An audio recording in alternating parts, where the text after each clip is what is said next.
Welcome you all on ACAM Academy platform. तो previous class में हमने क्या है कि oxidation reduction redox reaction on the basis of elemental addition और एलिमेंटल रिमूवल, इनके बेसिस पे कंसीडर कर रहा था। इलेक्ट्रॉन ट्रांसफर के बेसिस पे पढ़ लिया था कि किस तरह से हमारा ऑक्सीडेशन या रिडॉक्स रिएक्शन हम प्रेडिक्ट कर सकते हैं या होते हैं। फिर लास्ट में हमने पढ़ा था कि किस तरह से हमारे ऑक्सीडेशन नंबर के बेसिस पे आपका रिडॉक्स रिएक्शन होता है। तो अब इस क्लास में हम क्या करने वाले हैं कि अपना कुछ क्वेश्चन करेंगे जो मैंने आपको एक्सरसाइज से टिक करवाए थे कि किस बेसिस पे हम बता सकते हैं कि हमारा ऑक्सीडेशन और रिडॉक्स रिएक्शन होता है। तो उसी सीरीज को कंटिन्यू करने के लिए आज की ये क्लास होने वाली है, सेकंड क्लास हमारी इस चैप्टर से, रिडॉक्स रिएक्शन से। और इसमें हम क्वेश्चन करेंगे। क्वेश्चन करते वक्त आपके कुछ क्वेश्चन सॉल्व हुए होंगे और कुछ क्वेश्चन सॉल्व नहीं हो पाए होंगे।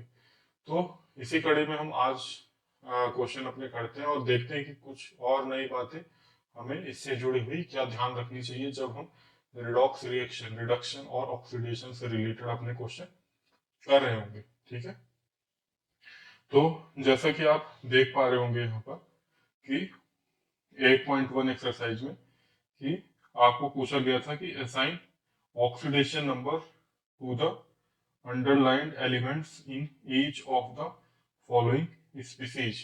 ठीक है, क्वेश्चन आपको दिया गया है और इसमें आपसे क्या पूछा गया है कि ऑक्सीडेशन नंबर आपको कैलकुलेट करना है इन एलिमेंट्स का जो कि अंडरलाइन हो रखे हैं। ठीक है, तो एक एक करके हम इन क्वेश्चंस को यहाँ पर करेंगे और देखेंगे कि क्या क्या मेथड हमें जानने हैं। ठीक है, तो पहले हम क्वेश्चन पे आए, उससे पहले हम चाहे तो अपनी जो प्रीवियस क्लासेस में हमने पढ़ा था उसको हम थोड़ा सा रिवाइज कर लेते हैं। ठीक है, या हम डायरेक्ट क्वेश्चन कर लेते हैं और फिर मैं उसी में आपको कुछ बातें साथ में समझा दूंगा। बहुत ही बेसिक बात है, वो आप सिर्फ इतना ध्यान रखना कि जो हमारा ये ऑक्सीडेशन नंबर होता है, ऑक्सीडेशन नंबर, ऑक्सीडेशन नंबर एक तरह से आपका क्या है, फॉर्मल चार्ज। ये कुछ और नहीं है, ये क्या है, किसी भी कंपाउंड्स में या मॉलिक्यूल में जो पर्टिकुलर एटम पर एक फॉर्मल चार्ज डेवलप हो जाता है इलेक्ट्रोनेगेटिविटी डिफरेंस की वजह से, उसको ही हम यहाँ पर किस नाम से पढ़ रहे हैं, ऑक्सीडेशन नंबर के नाम से पढ़ रहे हैं ना।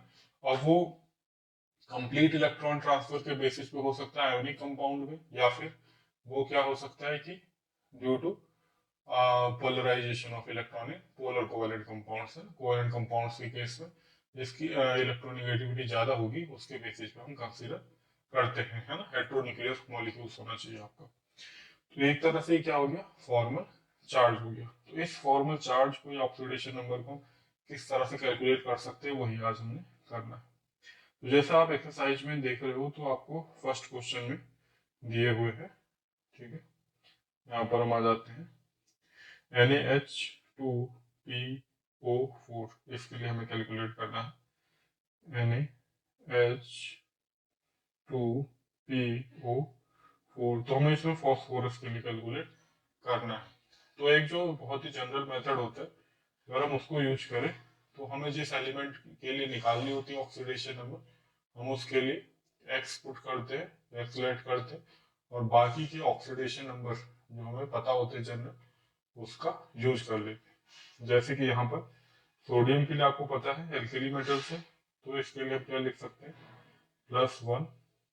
इसी तरह से हाइड्रोजन 2 नंबर में है, इसका भी +1 होता है, तो इसको 2 into +1 कर लेते हैं। फिर नेक्स्ट एलिमेंट आपका फॉस्फोरस है जिसकी ऑक्सीडेशन स्टेट आपको पता नहीं है, तो इसकी एक्स लिख लेते हैं। फिर फर्दर क्या है कि ऑक्सीजन ये हम जनरली -2 लेके चलते हैं, तो 4 है ऑक्सीजन, तो 4 into -2, और ये एक मॉलिक्यूल है तो फाइनली इसका चार्ज क्या होने वाला है, 0 होने वाला है, तो इक्वल टू 0। तो अब हम इसके लिए अगर करेंगे तो 1 + 2 into 1 2 हो जाएगा, +x -8 इक्वल टू 0। इधर -8 है और एक तरह से क्या है, +3 है, तो हम इसको क्या लिख सकते हैं यहीं पर, x -5 इक्वल टू 0 और x इक्वल टू +5। तो इस तरह से आप देख पा रहे होंगे कि यहाँ पर जो फॉस्फोरस की ऑक्सीडेशन स्टेट आई वो क्या आई है, +5 आई। अब हम फर्दर नेक्स्ट क्वेश्चन पे आ जाते हैं अपने बी पे। इसमें हमें सल्फर की ऑक्सीडेशन स्टेट कैलकुलेट करनी है। तो इसमें आप देख पा रहे होंगे NaHSO4 में हमें सोडियम की पता है ऑक्सीडेशन स्टेट 1 है, +1। हाइड्रोजन की भी यहाँ पर हम क्या कंसीडर कर लेंगे, +1। और फिर फर्दर आप सल्फर की आपको पता नहीं है तो आपने इसको X कंसीडर करा और 4 इंटू -2 है ना। 4 ऑक्सीजन है आपके और एक ऑक्सीजन को हम इन जनरल ऑक्साइड के फॉर्म में लेके चलते हैं तो -2 इक्वल टू 0। तो अभी क्या हो जाएगा, यहाँ पे आप देख पा रहे होंगे कि 2 + x - 8 इक्वल टू 0। तो क्या है, x - 6 इक्वल टू 0 और x इक्वल टू फाइनली कितना आ जाएगा, x इक्वल टू +6 आ जाएगा, है ना। तो यहाँ पर सल्फर की ऑक्सीडेशन स्टेट कितनी होगी, +6 हो गई। इतना आपको समझ में आ रहा होगा, अभी तक कोई दिक्कत नहीं हो रही होगी। अब हम नेक्स्ट कंपाउंड पे आ जाते हैं अपने H4P2O7 पे, जिसमें हमें फॉस्फोरस की ऑक्सीडेशन स्टेट निकालनी है। तो इसी को पार्ट सी को मैं यहाँ पे सॉल्व कर रहा हूँ। तो आप देखोगे 4 इंटू +1 है ना, नॉन मेटल के साथ हम +1 ही लेके चलते हैं, हाइड्रोजन को +1 लिखा। फिर फॉस्फोरस के केस में हम इसे 2x हो जाएगा, एक्सलेट कर रहे, और +7 इंटू -2 इक्वल टू 0। तो अब क्या हो जाएगा, 4, यहाँ से 4, फिर +2x -14 इक्वल टू 0। इतना समझ में आ रहा होगा आपको। फिर आप यहाँ पे देखोगे क्या होगा, 2x - 10 इक्वल टू 0 और 2x इक्वल टू +10 और x equal to 10/2 equal to +5। तो अभी क्या हो गया, एक फॉस्फोरस के लिए +5 ऑक्सीडेशन स्टेट आ गई है। तो यहाँ तक अभी सब स्मूथ चल रहा है, कोई दिक्कत नहीं है, नॉर्मल तरीके से कैलकुलेट कर पा रहे हैं। हम क्या कर रहे हैं कि जिस एलिमेंट की हमें ऑक्सीडेशन स्टेट निकालनी है उसको x एज्यूम कर रहे हैं और बाकी की ऑक्सीडेशन स्टेट हम अपनी तरफ से पुट कर रहे हैं और उसकी हेल्प से हम नॉर्मली कैलकुलेट कर पा रहे हैं। फिर आप डी पार्ट में आ जाओ। तो डी पार्ट में हम देखोगे K2MnO4। तो इसके लिए हम कैलकुलेट करते हैं डी पार्ट के लिए। तो इसमें क्या हो जाएगा, मैंगनीज की ऑक्सीडेशन स्टेट हमें निकालनी है। तो 2 इंटू पोटेशियम के लिए +1 पुट कर दी हमने यहाँ पर, और इस तरह से मैंगनीज की एक्सलेट कर लिए, +4 इंटू -2 इक्वल टू 0। तो क्या हो जाएगा, 2 + x -8 इक्वल टू 0। क्या हो जाएगा फर्दर इसमें कि x -6 इक्वल टू 0 और x इक्वल टू +6। तो यहाँ पर जो मैंगनीज की ऑक्सीडेशन स्टेट आएगी वो क्या आ जाएगी, +6, है ना। ये एक जनरल तरीका मैं बता रहा हूँ, जब आप करना सीख जाओगे तो फास्ट भी यहाँ से कर सकते हो। तो अभी तक हमने डी पार्ट तक का कर लिया है। मैं इनको यहाँ से रब कर रहा हूँ जिससे हमें बाकी क्वेश्चन करने के लिए स्पेस मिल जाए। ठीक है, आपने साथ साथ इनको नोट कर लिया होगा, आप पीछे जाके इनको दोबारा देख लेना। अब नेक्स्ट क्वेश्चन हमारा है ई पार्ट। ई पार्ट में हमें देखते हैं क्या है, CaO2 और ऑक्सीजन एटम की ऑक्सीडेशन स्टेट निकालनी है।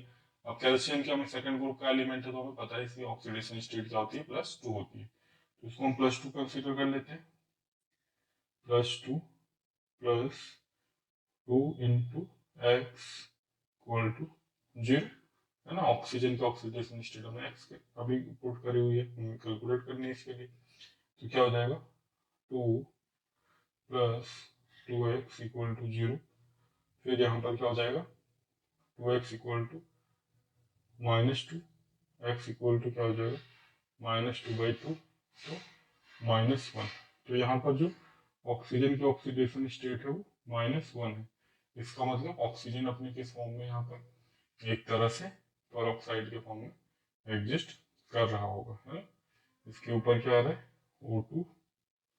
O2 और -1 आ रहा है ना। तो ये और एक ऑक्सीजन एटम के लिए एक्चुअली है ना। यहाँ पर हमने एक ऑक्सीजन, टोटल दोनों ऑक्सीजन के लिए -1 हो जाएगा। ठीक है, इसे इसे हटा देते हैं, तो पर ऑक्साइड के फॉर्म में एग्जिस्ट कर रहा होगा। अब नेक्स्ट है हमारा एफ पार्ट। एक मिनट, एफ पार्ट में क्या है, NaBH4 सोडियम बोरोहाइड्रेट है ना। अब यहाँ पर बोरोन की कैलकुलेट करने को बोली गई है। तो अब यहाँ पर आपको ये ध्यान रखना होगा कि बोरोन सोडियम पर क्या है, इस तरह से आप इसको थोड़ा करके चलोगे तो आपको अच्छा समझ में आएगा कि सोडियम एल्कली मेटल है तो उसका चार्ज तो क्या है, फिक्स है, क्या होगा, +1 होगा। तो बाकी की रेस्ट ऑफ द स्पीसीज जो होगी वो क्या होगी, -1 चार्ज कैरी कर रही होगी। इस तरह से आप इसको सोच के चल सकते हो। तो इसमें क्या होता है कि जो आपका हाइड्रोजन है, हाइड्रोजन की ऑक्सीडेशन स्टेट यहाँ पर हमें क्या कंसीडर करनी पड़ेगी, -1 कंसीडर करनी पड़ती है। अगर आप इसको +1 करके कैलकुलेट करोगे तो गलत हो जाएगा, है ना। तो मैं अभी यहाँ पे दोनों तरह से कैलकुलेट कर लेंगे। बाकी देखते हैं यहाँ पर कि हमें यहाँ पर किसकी निकालनी है, बोरॉन की ऑक्सीडेशन स्टेट कैलकुलेट करनी। तो इसको हम करते हैं, सोडियम की +1, बोरॉन की आपको पता नहीं है, एक्स पुट करिए आपने, +4 इंटू -1 इक्वल टू 0। तो आपका क्या आ जाएगा अभी कि +1 फिर x -4 इक्वल टू 0, फिर क्या हो जाएगा आपका x, यहाँ से +1 और यहाँ से -4, तो कितना बचेगा, x -3 इक्वल टू 0 और x इक्वल टू क्या हो जाएगा, +3। तो जो बोरॉन की ऑक्सीडेशन स्टेट आएगी वो क्या आ जाएगी, +3 आ जाएगी। ठीक है, आप समझ पा रहे होंगे। तो अभी यहाँ पे आप देख रहे हो सोडियम की +1, फिर इसी तरह से बोरॉन की +3 और इन 4 हाइड्रोजन की -4। तो अगर हम प्लस प्लस वाले यहाँ पे ऐड होंगे और इधर जब इसमें -4 ऐड करोगे तो ओवरऑल क्या हो जाएगा, चार्ज 0। इसका मतलब सही। तो बोरॉन के एक तरह से क्या होता है, मेटेलॉइड होता है। बोरॉन के कंपैरिजन में भी अगर हाइड्रोजन की ऑक्सीडेशन स्टेट देखनी हो तो -1 ही होती है। ठीक है, इस तरह से आपने समझ के चलो। ठीक है, आगे आप इसके केस पढ़ोगे भी, है ना, ऑर्गेनिक केमिस्ट्री में। फिलहाल के लिए आप इस बात को ध्यान में रखना। होता क्या है कि बोरॉन ऐसे इस तरह से बोरेन के फॉर्म में पाए जाते हैं, BH3 मॉलिक्यूल। तो BH3 में आपको पता है बोरॉन क्या, ग्रुप 13 का एलिमेंट है। इस पे कितने इलेक्ट्रॉन होते हैं, ओवरऑल 5 इलेक्ट्रॉन होते हैं, है ना। और अगर हम इसकी वैलेंसी वाइज देखेंगे तो केवल इसमें क्या है, 3 इलेक्ट्रॉन है वैलेंस सेल में। ठीक है, जो बॉन्डिंग में यूज होते हैं, और 3 हाइड्रोजन से मिलते हैं इसको, तो टोटल इस पे क्या रह जाते हैं, केवल 6 इलेक्ट्रॉन रह जाते हैं। केमिकल बॉन्डिंग चैप्टर में हमने पढ़ा है। तो ये क्या होता है कि इलेक्ट्रॉन डेफिशिएंट स्पीसीज होती है। तो जब एक हाइड्राइड आयन जिसमें क्या होते हैं, 2 इलेक्ट्रॉन होते हैं, एक एक्स्ट्रा इलेक्ट्रॉन होता है, वो इसके वैकेंट p ऑर्बिटल में अपना इलेक्ट्रॉन इंसर्ट कर देता है, और तब हम इस चीज को ऐसे लिखना शुरू कर देते हैं, BH4 नेगेटिव, है ना। इस पर अब 8 इलेक्ट्रॉन हो जाते हैं। तो यहाँ पर जो हाइड्रोजन है वो इस तरह से हाइड्राइड के फॉर्म में एग्जिस्ट करता है ना। और मतलब बोरॉन से कहने का मतलब ये है कि एक तो प्रॉपर हाइड्राइड आयन ही है, और बाकी के हाइड्रोजन को भी हम हाइड्राइड के तौर पे कंसीडर करके चलेंगे, क्योंकि हाइड्रोजन की इलेक्ट्रोनेगेटिविटी बोरॉन से ज्यादा कम मानी जाती है, होती है। ठीक है, तो ये भी आपको समझ में आ गया होगा, ये थोड़ा स्पेशल केस हो गया था। फिर फर्दर आपको नेक्स्ट एग्जाम्पल इसमें जो दिया गया है बुक में वो है जी वाला हमारा H2S2O7, H2S2O7, H2S2O7। इसमें आप देखोगे तो आपको सल्फर के लिए उन्होंने ऑक्सीडेशन स्टेट निकालने के लिए पूछा हुआ है। तो इसमें हाइड्रोजन के लिए क्या हो जाएगा, 2 इंटू +1, जब तक नॉन मेटल से जुड़ा हुआ है हाइड्रोजन तो +1, मेटलॉइड से जुड़ जा रहा है या मेटल से, तब हम इसको -1 कंसिडर कर रहे हैं। सल्फर के आपको नहीं पता है तो 2x हो गया, प्लस इसी तरह से 7 इंटू -2 इक्वल टू 0। यहाँ से क्या आ रहा है, 2 + 2x -14 इक्वल टू 0। अब यहाँ से क्या हो जाएगा, देख पा रहे होंगे, कि 2x minus 12 equal to 0, 2x equal to plus 12 और x इक्वल टू क्या हो जाएगा 12/2 तो प्लस 6। तो यहाँ पर सल्फर की ऑक्सीडेशन स्टेट कितनी आ जा रही है +6, मतलब एक सल्फर एटम की +6 ऑक्सीडेशन स्टेट। फिर इस तरह से आपने ये देख लिया जी पार्ट तक का। अब हम आ जाते हैं अपने एच पार्ट पर। इसको मैं मिटा रहा हूँ यहाँ से और यहीं पे हम कर लेते हैं अपना एच पार्ट। इसमें हमें क्या करना है कि सल्फर की ऑक्सीडेशन स्टेट इसमें भी हमें कैलकुलेट करनी है। जिन एलिमेंट्स की हमें नोन है उनकी वैल्यू पुट करते हैं। जैसे पोटेशियम की +1 होती है, एल्यूमिनियम के लिए ग्रुप 13 का एलिमेंट है तो +3 ले लेते हैं, +3। फिर इसी तरह से आपको सल्फर की नोन नहीं है तो आप क्या करोगे, इसको एक्स पुट करोगे। फिर ऑक्सीजन की आपको पता है कितनी, 4 × -2 हो जाएगा। फिर ये पूरा होल कवर्ड है ब्रैकेट में और × 2 करना पड़ेगा इसको आपको, है ना। तो हमें यहीं पे लिखना होगी जगह कम होने की वजह से। प्लस अब क्या है, वाटर एक मॉलिक्यूल है ना।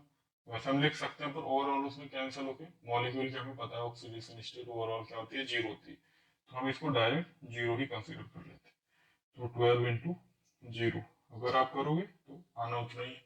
पहले हमने इसको 0 कंसीडर कर ली तो ये पार्ट से हमें क्या छुटकारा मिल गया। बस हम इतने पे ही ध्यान दे रहे हैं बना। तो क्या होगा 4 प्लस यहाँ पे इस 2 को मैं आगे करके लिख दे रहा हूँ 2, यहाँ पे कितना हुआ था x और ये कितना हो गया -8, ठीक है, इक्वल टू 0। ये पार्ट पहले ही 0 बन चुका है तो उसको मैंने लिखा ही है।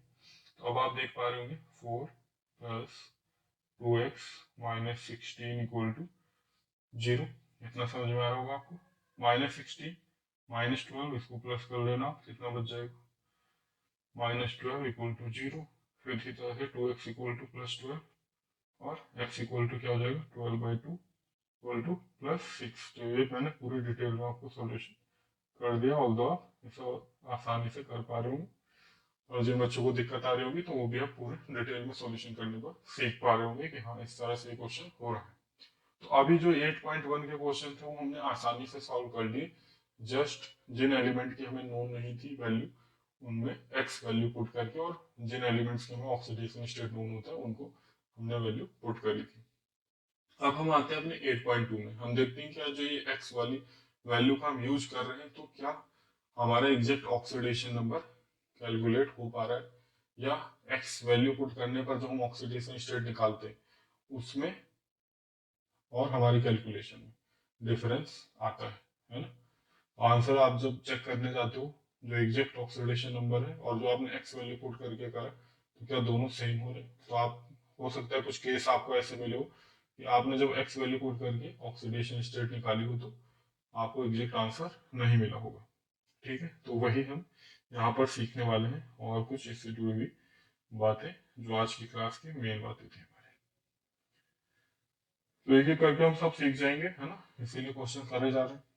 अब इसमें क्या है क्वेश्चन आपका कि what are the oxidation number of the underlined elements in each of the following and how do you rationalise your results.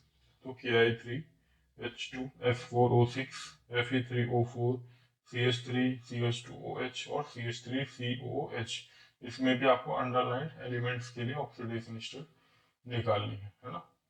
तो अब हम इसको एक एक करके कर लेते हैं। जैसे पहला पार्ट है इसमें क्या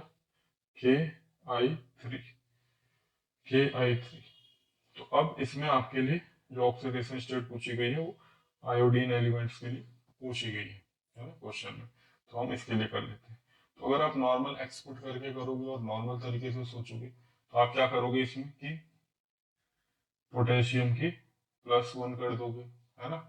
और क्या करोगे इसके लिए जिसके लिए निकालने आपको उसके 3 × x कर दोगे इक्वल टू मॉलिक्यूल है तो क्या लिख दोगे 0 लिख दोगे, है ना। इस तरह से अगर हम कैलकुलेट करेंगे तो क्या हो जाएगा 1 + 3x इक्वल टू 0 और x इक्वल टू क्या हो जाएगा -1/3, ठीक है। और रियल में ये आयोडीन की ऑक्सीडेशन नंबर नहीं है।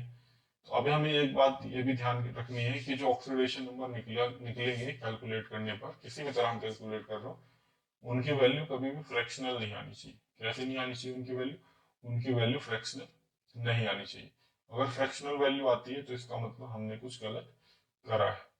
तो हमें अलग तरह से सोचना पड़ेगा, या हमें ये सोचना पड़ेगा जो बॉन्डिंग हुई होगी इन एलिमेंट्स या आइटम्स के बीच में डिफरेंट काइंड से हुई होगी, है ना। जिस तरह से हम सोच के चल रहे उस तरह से नहीं हुई होगी। तो अब अगर आप इसे थोड़ा कॉन्सेप्ट वाइज चलोगे तो आप खुद ही समझ पाओगे कि आयोडीन की ऑक्सीडेशन स्टेट इस तरह से नहीं होगी, है ना। देखो क्या कहने का मतलब है, हमें ये पता है कि जो हमारा पोटेशियम है वो ग्रुप 1 का एलिमेंट है, तो उस पर वो कितना इलेक्ट्रॉन लूज कर सकता है, मैक्सिमम +1, एक इलेक्ट्रॉन लूज कर सकता है। और एक इलेक्ट्रॉन ही आपका जो अदर काउंटर पार्ट है वो एक्सेप्ट कर रहा होगा। तो इस काउंटर पार्ट पे टोटल I3 पे कितना चार्ज आएगा, -1, है ना। अब ये तो बात ठीक है, लेकिन अगर हमने क्या करा, इन तीनों आयोडीन पे बराबर अपना ये चार्ज अगर हमने डिवाइड करा था तो वही क्या आ गया था हमारा, -1/3। पर मैंने क्या कहा, कभी भी फ्रैक्शनल नहीं होता है चार्ज। तो इसका मतलब ये सारे जो तीनों आयोडीन है ये आयोडाइड के फॉर्म में यहाँ पर नहीं पाए जा रहे होंगे। क्या होंगे, ये तीनों आयोडाइड के फॉर्म में नहीं पाए जा रहे होंगे। तो होता क्या है कि यहाँ पर क्या होता है, I2 न्यूट्रल फॉर्म में होता है और एक इसी में आयोडाइड आयन होता है। ये आपस में क्या रहते हैं, कोऑर्डिनेट बॉन्ड से जुड़े रहते हैं, है ना। और इस तरह से हमारी स्पीसीज बन जाती है क्या, I3 नेगेटिव। ठीक है, तो रियल में जो ये यहाँ पर आयन है ये केवल I3 1 नेगेटिव है, I3 1 नेगेटिव। और उसमें होता है क्या, I2 और I माइनस, मतलब आयोडीन मॉलिक्यूल और एक आयोडाइड आयन आपस में जुड़े रहते हैं। तो इस तरह से इसकी ऑक्सीडेशन स्टेट आएगी। तो यहाँ पर जो आयोडीन I3 मॉलिक्यूल की ऑक्सीडेशन नंबर निकलेगा वो कहने का मतलब कितना निकलेगा, -1 निकलेगा, ना कि -1/3। ये हो गया होगा आपका पहला क्वेश्चन। अगर आपको इसमें थोड़ा प्रॉब्लम आई होगी तो आप समझ गए होंगे कि कैसे हो रहा है। तो इसको यहाँ से रख कर रहा हूँ। नेक्स्ट क्वेश्चन देखते हैं अपना, H2SO6। तो आप देखोगे इसमें कि यहाँ पर हमें सल्फर एटम के लिए ऑक्सीडेशन स्टेट कैलकुलेट करने को बोली गई। तो अगर आप नॉर्मल तरीके से इसमें करते हो तो क्या करोगे आप, कि 2 इंटू हाइड्रोजन के लिए +1, फिर सल्फर के लिए क्या होगा 4x, फिर इसी तरह से +6 इंटू -2 = 0। इतना समझ में आ रहा होगा आपको। अभी हमने क्या करा है, 2 + 4x - 12 = 0। फिर आप क्या करोगे कि 4x - 12 + 2 कितना बचेगा, -10 = 0। 4x = +10 और x क्या हो जाएगा, 10/4। इस तरह से कुछ आ जाएगा, है ना, 5/2। तो आप क्या देख पाओगे कि 5/2 आ रही है, जो कि फर्दर क्या है आपकी एक फ्रैक्शनल ऑक्सीडेशन स्टेट है। जबकि हमने क्या देखा, जो ऑक्सीडेशन नंबर है, ऑक्सीडेशन स्टेट है, वो फ्रैक्शनल वैल्यू नहीं आती है ना। अभी ये एक आपका स्पेशली एनसीईआरटी की बुक में प्रॉपर तरीके से मेंशन भी है, वहां पे जाकर भी मैं इसको अभी दोबारा एक्सप्लेन करूंगा। पहले क्वेश्चन कर लें फिर वहां पर जाएंगे एक बार, और फिर पूरा आपको क्लियर हो जाएगा। ठीक है, डी के हिसाब से आपने क्या देखा, अगर नॉर्मल तरीके से कैलकुलेट कर रहे हैं तो हमें क्या आ रहा है, सिंपल 5/2 एक फ्रैक्शनल वैल्यू मिल रही है, जो कि नहीं हो सकती है रियल में। तो इसमें हमें कुछ ये फिर से ये पता चल जाएगा कि जो नॉर्मल बॉन्डिंग का तरीका होता है सल्फर का, वो नहीं होगा। यहाँ पे अलग अलग काइंड ऑफ बॉन्ड सल्फर बना रहा होगा एलिमेंट्स के साथ, है ना। तभी क्या आ सकती है, डिफरेंट डिफरेंट ऑक्सीडेशन स्टेट आएगी और फ्रैक्शनल नहीं आएगी। ठीक है, तो अभी इसको हम ऐसे यहाँ पर रब करते हैं और देखते हैं कि एक्चुअल में इसकी ऑक्सीडेशन स्टेट क्या होती है। तो ये पाया गया कि जो साइड के सल्फर होते हैं वो इस तरह से आपके ऑक्सीजन के साथ बाइंडेड रहते हैं। फिर फर्दर सल्फर और सल्फर के बीच में सिंगल बॉन्ड होता है। फिर इधर अभी कितने हैं, टोटल 4 सल्फर है, साइड कैसे बाइंडेड रहते हैं। ठीक है ना। तो अभी हमारे कितने ऑक्सीजन यूज हो गए, 4, और साइड कैसे OH और OH ग्रुप के फॉर्म में रहते हैं, है ना। तो अब इनमें जब निकाली जाती है ऑक्सीडेशन स्टेट, तो आप खुद भी समझ सकते हो कि यहाँ पर क्या है, एक OH ग्रुप पे कितना चार्ज होता है, -1, एक ऑक्साइड के फॉर्म में -2 होता है, यहाँ पर भी एक ऑक्साइड के फॉर्म में -2। तो इस सल्फर का जो ऑक्सीडेशन नंबर आएगा वो तो आ जाएगा +5, है ना, काउंटर चार्ज आएगा। सल्फर का सल्फर के साथ बॉन्ड है तो कोई इलेक्ट्रोनेगेटिविटी डिफरेंस नहीं है, तो वहां से कोई चार्ज इसलिए नहीं आ रहा है। ऐसे ही इस सल्फर का इस सल्फर के साथ बॉन्ड है और फर्दर आगे भी सल्फर के ही साथ बॉन्ड है, तो इन दोनों सल्फर पे जो ऑक्सीडेशन नंबर आता है वो आ जाता है 0 0, आ जाता है 0 0। ठीक है, अब इस पे भी सेम वही आना है कि इस पर -2 है, इधर -2 है, इधर -2 है ना। OH negative ion, 1 negative ion होता है, -1 ऑक्साइड आयन, है ना, 2 नेगेटिव चार्ज। जब उसने 2 इलेक्ट्रॉन गेन करे होंगे तभी तो 2 इलेक्ट्रॉन की शेयरिंग करी, पर हम क्या मानते हैं ऑक्सीडेशन नंबर में, यही तो माना हमने कि जो ज्यादा इलेक्ट्रोनेगेटिव एटम है वो सारे के सारे इलेक्ट्रॉन उसी पर चले जाते हैं। तो सीधा सीधा हम इसको, जब इसने ऑक्सीजन ने डबल बॉन्ड बनाया तो उसे -2 चार्ज दे सकते हैं, है ना। ऑल्दो उसने 2 इलेक्ट्रॉन शेयर करे सल्फर के साथ, पर इस कॉन्सेप्ट के अकॉर्डिंग हम क्या मान रहे हैं, ये टोटल इलेक्ट्रॉन ऑक्सीजन के हिस्से में ही है, तो -2 दे दिया। तो काउंटर चार्ज जो आएगा वो कितना आ जाएगा, इनका सम, वो कितना है +5, क्योंकि इधर तो क्या है सल्फर के साथ ही बॉन्ड है, तो वहां से कोई चार्ज नहीं आ रहा है। तो अब हमने क्या देखा, ये जो दो साइड के सल्फर थे, उनके लिए तो ऑक्सीडेशन स्टेट क्या है, +5 और जो हमारे दो सेंटर के सल्फर हैं उनके लिए ऑक्सीडेशन स्टेट क्या है, 0 और 0।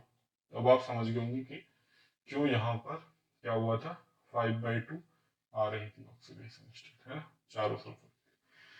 तो वो फ्रैक्शनल वैल्यू थी, वो एक तरह से एवरेज ऑक्सीडेशन नंबर बोल सकते हो आप था, लेकिन रियल में जो सल्फर एटम जो मॉलिक्यूल में एग्जिस्ट कर रहे हैं वो +5, 0 0 और +5 के फॉर्म में एग्जिस्ट कर रहे हैं। तो अभी तक आपने इतना समझ लिया होगा, यहाँ पर इन सल्फर की ऑक्सीडेशन स्टेट क्या आएगी, +5 और 2 की 0 0 आएगी। ठीक है, अब नेक्स्ट मॉलिक्यूल पे आ जाते हैं। पहले एक बार सारे सारे क्वेश्चन कर लेते हैं, फिर थोड़ा सा उसको जो हमारा थ्योरी का कॉन्सेप्ट है उससे पढ़ेंगे, और फिर लास्ट में आपको मैं कुछ बातें बताऊंगा, और जिससे आपको एक तरह से क्लियर हो जाएगा कि ऑक्सीडेशन नंबर फाइनली वर्क कैसे कर रहा है। ठीक है, तो अभी आप इसमें क्वेश्चन देखते रहो किस तरह से सॉल्व हो रहे हैं। अब नेक्स्ट क्वेश्चन पे अगर हम आते हैं तो आपका क्या है, Fe3O4, Fe3O, Fe3O4। तो अगर इसमें हम देखेंगे तो क्या मिल रहा है हमें, कि आयरन की ऑक्सीडेशन स्टेट हमें बताइए। अब अगर हम नॉर्मल मेथड से अपने कैलकुलेट करें तो क्या हो जाएगा, 3x - 8 = 0, 3x = +8 और x = क्या हो जाएगा, +8/3। ठीक है, ये दोबारा से एक फ्रैक्शनल वैल्यू आ गई, तो इसका मतलब ये ऑक्सीडेशन नंबर तो रियल में नहीं है। हमें क्या है सोचने की जरूरत है कि जो बॉन्डिंग है वो दूसरी तरह से हुई होगी। तो रियल में यहाँ पर क्या होता है कि यहाँ पर इस तरह से पाए जाते हैं FeO और Fe2O3। ठीक है, कुछ छोटा तो नहीं है ना, ठीक है। तो आप देख पा रहे होंगे टोटल कितने आयरन है, 3 आयरन है यहाँ पर Fe3, और टोटल ऑक्सीजन का कितना काउंट है, 4 है, Fe3O4। तो ये एग्जिस्ट इस तरह से करता है रियल में, FeO, है ना, नॉर्मल आयरन ऑक्साइड बोल लो, फेरस ऑक्साइड बोल लो इसे, है ना। देखो ये क्या है, फेरस ऑक्साइड है, यहाँ पे ऑक्साइड के फॉर्म में -2, इस पे आ जाएगा +2। और यहाँ पर क्या है, यहाँ पे आप समझ पा रहे होंगे कि 3 ऑक्सीजन से इस पे कितने चार्ज आने वाले हैं, -6 टोटल चार्ज की बात कर रहा हूँ मैं, है ना, -6। और फिर इन दो आयरन पे जब ये डिवाइड होगा चार्ज तो क्या होगा, +6 जब 2 में डिवाइड होगा तो +3। ठीक है, इस तरह से भी आप देख सकते हो डायरेक्ट, है ना, अगर आपको जब आगे आप सीख जाते तो इस तरह से कर सकते। तो एक जगह आयरन आपका +2 फॉर्म में है और एक जगह +3 फॉर्म में होता है। तो इस तरह के जो कंपाउंड्स होते हैं ये कहलाते हैं मिक्स्ड ऑक्साइड। क्या कहलाते हैं, मिक्स्ड ऑक्साइड, इस तरह से इनको जाना जाता है। तो यहाँ पर आयरन दो फॉर्म में एग्जिस्ट कर रहा है, एक फेरस ऑक्साइड और एक फेरिक ऑक्साइड। जब +2 ऑक्सीडेशन स्टेट में होता है तो हम बोलते हैं इसको फेरस ऑक्साइड, और जब +3 ऑक्सीडेशन स्टेट में होता है तो हम इसको बोलते हैं फेरिक ऑक्साइड। तो यहाँ तक आपको समझ में आ गया होगा, ठीक है, क्वेश्चन नंबर सी तक। फिर फर्दर इसमें आपको बोला गया है CH3 CH2OH, है ना, ये वाला CH3 CH2OH। तो ये ऑर्गेनिक कंपाउंड्स हैं, इनके लिए हमें कैलकुलेट करने के लिए और कुछ बातें जाननी है ना। तो इन क्वेश्चन पे हम बाद में आएंगे, उससे पहले मैं आपको वो कॉन्सेप्ट पे आप लेके चल रहा हूँ।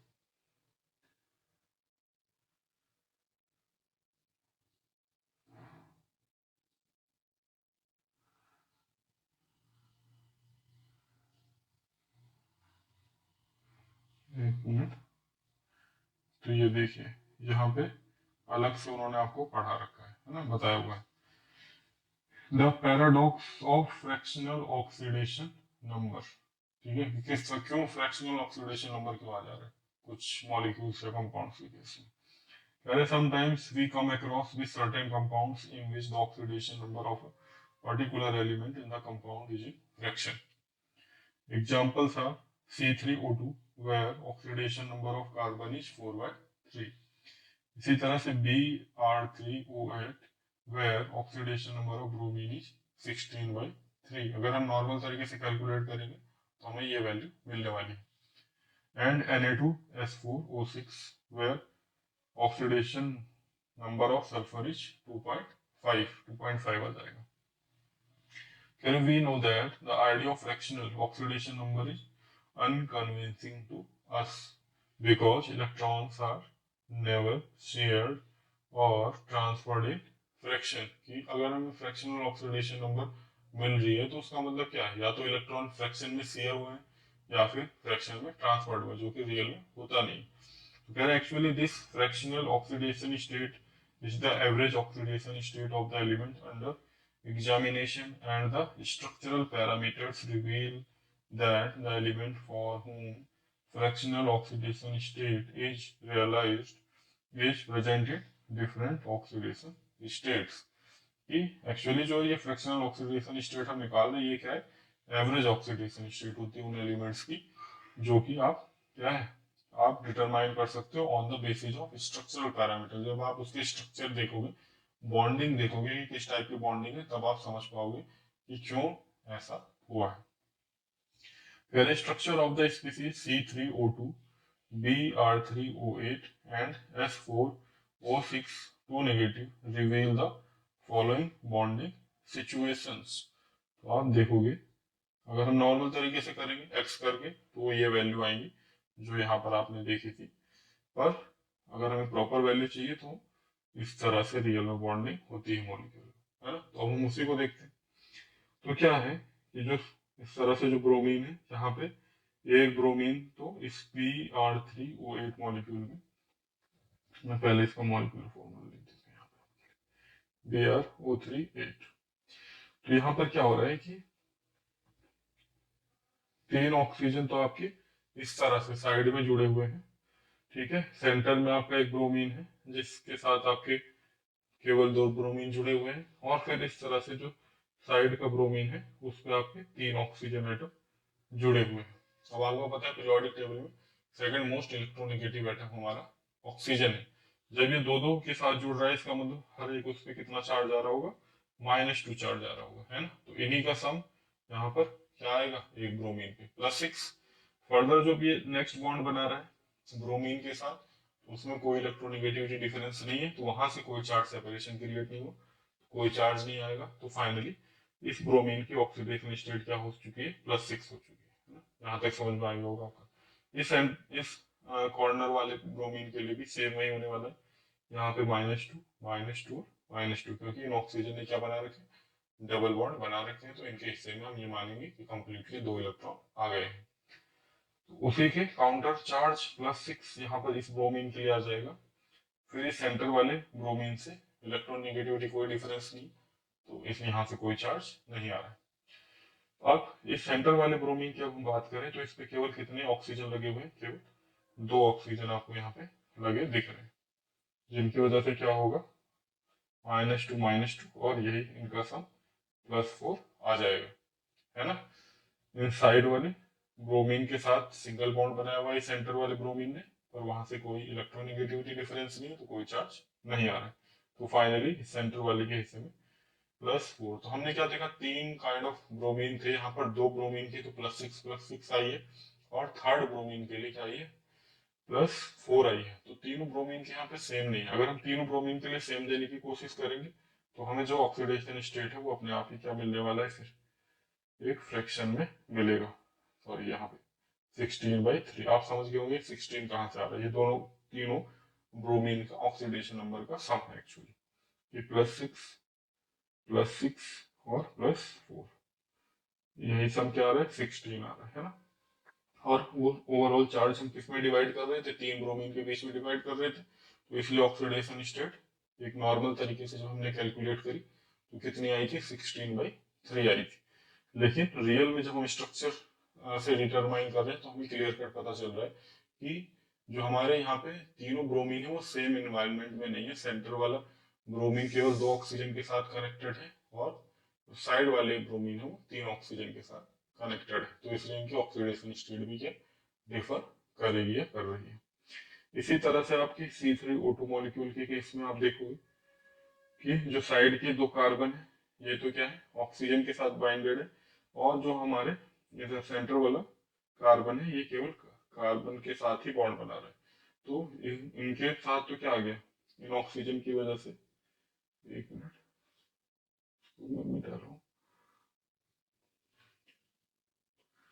इन ऑक्सीजन की वजह से आप समझ सकते हो -2 आया होगा चार्ज, यहाँ भी -2 आया होगा, और यही काउंटर आए, काउंटर चार्ज इसका आएगा +2 और जो ये सेंटर वाला कार्बन है इसने केवल जो बॉन्ड बनाए हैं, डबल बॉन्ड जरूर बनाए पर इसने कार्बन के साथ बनाए जिसमें कोई इलेक्ट्रोनेगेटिविटी डिफरेंस नहीं है, तो कोई चार्ज भी नहीं आ रहा है, तो 0 चार्ज आ रहेगा।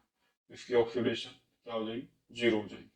तो आप देख पा रहे हो कि 3 कार्बन जो हमारे यहाँ है उसमें तीनों की ऑक्सीडेशन स्टेट अलग अलग है, मतलब 2 साइड वालों की सेम है और सेंटर वाले की अलग है। अगर हम इनको एक जैसे इन्वायरमेंट में मान के कैलकुलेट कर देंगे तो वो क्या निकलेगी, एक एवरेज ऑक्सीडेशन नंबर निकलेगा, जो कि फ्रैक्शन में आ जाता है। तो जब भी फ्रैक्शन में आ रहा है ऑक्सीडेशन नंबर, इसका मतलब बॉन्डिंग जो अलग अलग हमारे सेम एलिमेंट के जो एटम्स हैं वो डिफरेंट काइंड ऑफ एनवायरनमेंट पे हो सकते हैं, इसलिए ऐसा हो रहा होगा।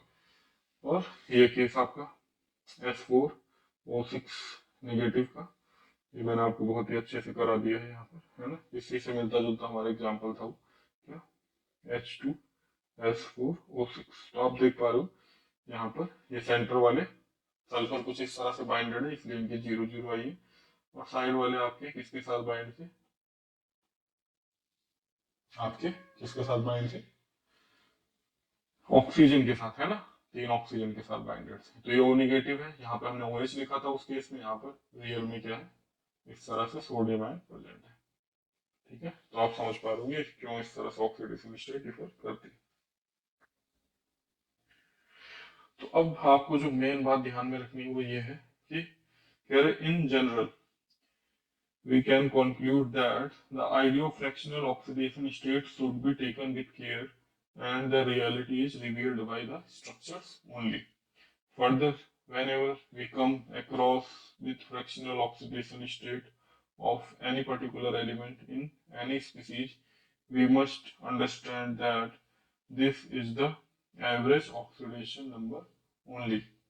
In reality, revealed by structures only, the element in that particular species is presenting more than one whole number oxidation state. एक से ज्यादा oxidation state में हो सकते हैं, like Fe3O4, Mn3O4, Pb3O4, or some of the other example of the compounds which are mixed oxide, जिसमें आपने Fe3O4 का ऑक्सीडेशन स्टेट भी निकाला। ये रियल में कैसे होते हैं, मिक्स्ड ऑक्साइड होते हैं, where we come across with fractional oxidation state of the metal atom। अगर आप निकालोगे नॉर्मल तरीके से तो क्या आएगा, फ्रैक्शनल ऑक्सीडेशन स्टेट आएगी, जो कि मैंने बता दिया कि वो अलग अलग फॉर्म में वहां पे एग्जिस्ट करते हैं, एक जगह लोअर ऑक्सीडेशन स्टेट में और एक जगह हायर ऑक्सीडेशन स्टेट।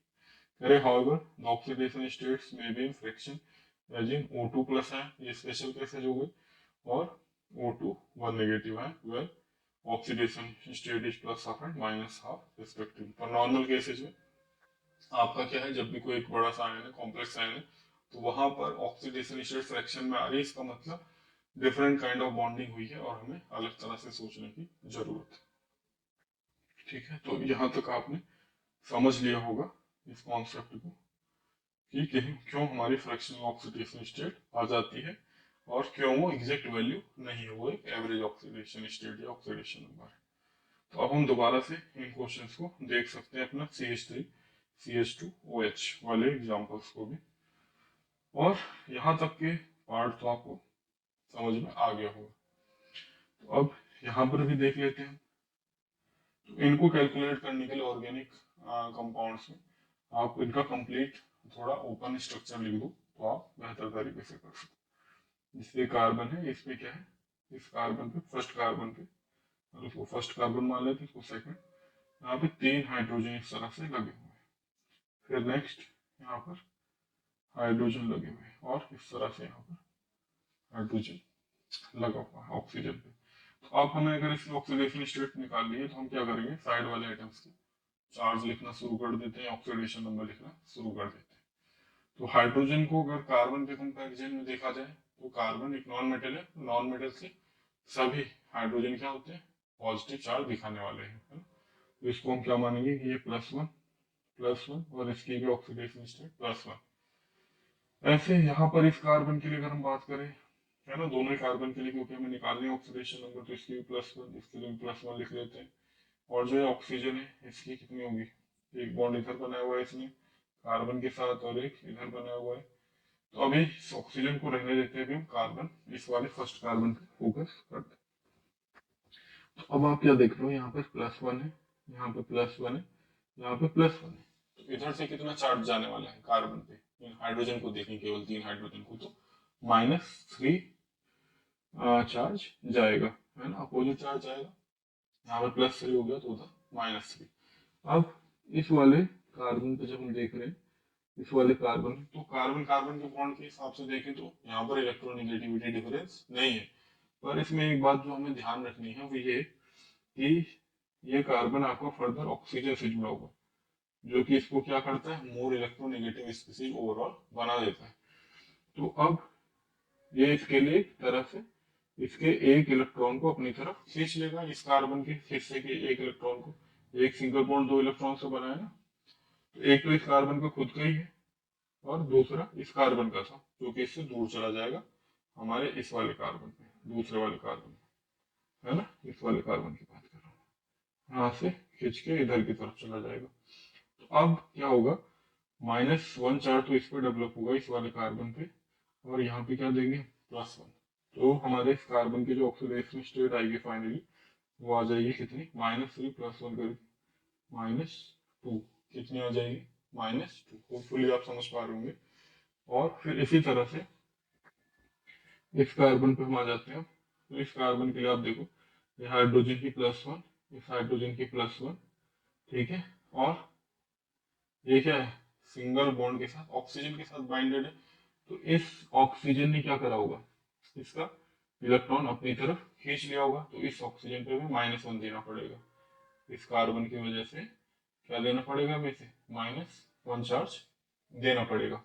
तो अब हम क्या लिखते जाएं कि यहाँ से +1 +1 +2, तो यहाँ पे हम क्या लिख सकते हैं, सीधा सीधा -2 लिख सकते हैं। और साथ में इस ऑक्सीजन का -1 यहाँ पे क्या कार्बन के लिए किस तरह से काम करेगा, +1, तो मैं यहाँ लिख रहा हूँ, है ना, कि कार्बन के लिए अभी 2 हाइड्रोजन की वजह से -2 आ गया है काउंटर चार्ज, और इसी तरह से ऑक्सीजन की वजह से +1 का चार्ज आ चुका है ना। तो अभी ये तो 3 तरफ के बॉन्ड हुए और एक चौथा बॉन्ड हमारा ये है। तो ये कार्बन जो हमारा ये फर्स्ट कार्बन है, इसको सेकंड कार्बन हम मान के चल रहे हैं। तो फर्स्ट कार्बन क्या है, सेकंड कार्बन के कंपैरिजन में इलेक्ट्रो पॉजिटिव कार्बन है ना, क्योंकि सेकंड कार्बन को ऑक्सीजन जुड़ा हुआ है। तो यहाँ से भी इसको क्या मिलने वाला है, एक इसका इलेक्ट्रॉन ये अपनी तरफ खींच रहा है ना। तो यहाँ से इस पे जो चार्ज डेवलप होगा वो -1 चार्ज डेवलप होगा। तो टोटल कितना चार्ज डेवलप हो रहा है, -3 +1 करके कितना बचेगा, -2। कितना बचेगा इस कार्बन पे भी, -2 चार्ज, सेकंड कार्बन पे भी आपको -2 चार्ज, तो दोनों कार्बन पे आपको -2 आ जाएगा। और फिर इस ऑक्सीजन पे देखा जाए तो हाइड्रोजन के कंपैरिजन में क्या है, ज्यादा इलेक्ट्रोनेगेटिव है, तो इस पे एक माइनस और आएगा और इसका टोटल क्या होगा, -2 चार्ज होगा। अच्छा, हमने सही करा या नहीं करा, सारे आइटम की अगर हम क्या प्लस कर देंगे, ऑक्सीडेशन स्टेट ऑक्सीडेशन नंबर को प्लस कर देंगे तो वो फाइनली क्या आ जाना चाहिए, 0 आ जाना चाहिए मॉलिक्यूल्स के केस में, तो वो हम चेक कर सकते हैं। तो अब आप देखो इसको कि ये हमारे टोटल हाइड्रोजन कितने, 1 2 3 4 5 6, और यहाँ पर सभी को +1 ऑक्सीडेशन स्टेट असाइन हुई है 6 के 6 हाइड्रोजन को। तो मैं पहले हाइड्रोजन की ऑक्सीडेशन स्टेट लिख रहा हूँ, टोटल टोटल लिख रहे हैं हम यहाँ पर, है ना, +6 कितने, क्योंकि 6 हाइड्रोजन है टोटल, 1 2 3 4 5, है ना, सब यहाँ सबको दिखाने को मैं क्या इंडिकेट कर रहा हूँ, 1 2 3 4 5 6, तो 6 इसको मिल गया।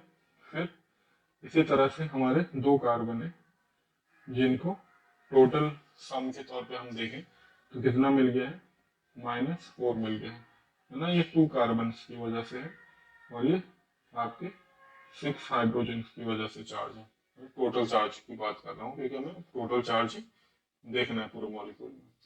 और अब हमारा क्या बचा है, केवल एक ऑक्सीजन एटम बचा है, तो अब हम उसको भी लिख रहे थे। ऑक्सीजन के लिए कितना चार्ज है, -2। तो अब आप देख पा रहे होंगे जब हम टोटल चार्ज को प्लस करेंगे तो कितना होगा, -2 -4 -6 और ये +6, तो ओवरऑल मॉलिक्यूल का जो चार्ज आएगा वो क्या आ जाएगा, 0 आ जाएगा, है ना, तो इसका मतलब हमने सही निकाला है। फिर इस तरह से आप क्या है, जो आपका एक मॉलिक्यूल रह गया है ये CH3COOH, इसको आप अब करना फाइनली, और मुझे होप है कि आप इसको कर पाओगे। तो अभी इस क्लास